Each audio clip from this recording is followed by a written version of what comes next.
എന്തെങ്കിലും അനാവശ്യം പറഞ്ഞാൽ ചെരുപ്പ് മോന്തലിരിക്കും പറഞ്ഞേക്കാം. മുകേഷ് ഞങ്ങളുടെ പാർട്ടി മെമ്പർ പോലും വരുന്നില്ലല്ലോ, വെറുതെ അതിനെ പറ്റി പറഞ്ഞോണ്ട് എന്താ കാര്യം?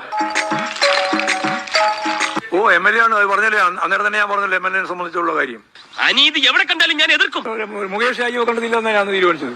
കാരണം എന്താ കാരണം വെച്ചാൽ എത്രയോ പതിറ്റാണ്ടുകൾക്ക് മുമ്പുണ്ടായ ഒരു ആരോപണമാണ് പുറത്തു പോകുന്നത്. ധാർമ്മിക പ്രശ്നം അനുസരിച്ച് MLA സ്ഥാനം രാജിവെച്ചാൽ ധാർമ്മികത പ്രശ്നം അനുസരിച്ച് MLA സ്ഥാനം തിരിച്ചു വിട്ടുമില്ലോ, കിട്ടുമോ? ആരാണെന്ന് തനിക്കറിയാമേലെങ്കിൽ താൻ എന്നോട് ചോദിക്ക്, താൻ ആരാണെന്ന്. താത്വികമായ ഒരു അവലോകനമാണ് ഞാൻ ഉദ്ദേശിക്കുന്നത്. ശബരിമല തൊട്ടുള്ള കളി അതാര് നടത്തിയാലും അതെങ്ങനെ വരുമെന്നുള്ളതിനെ പറ്റി എനിക്ക് നല്ല വിശ്വാസമാണ്.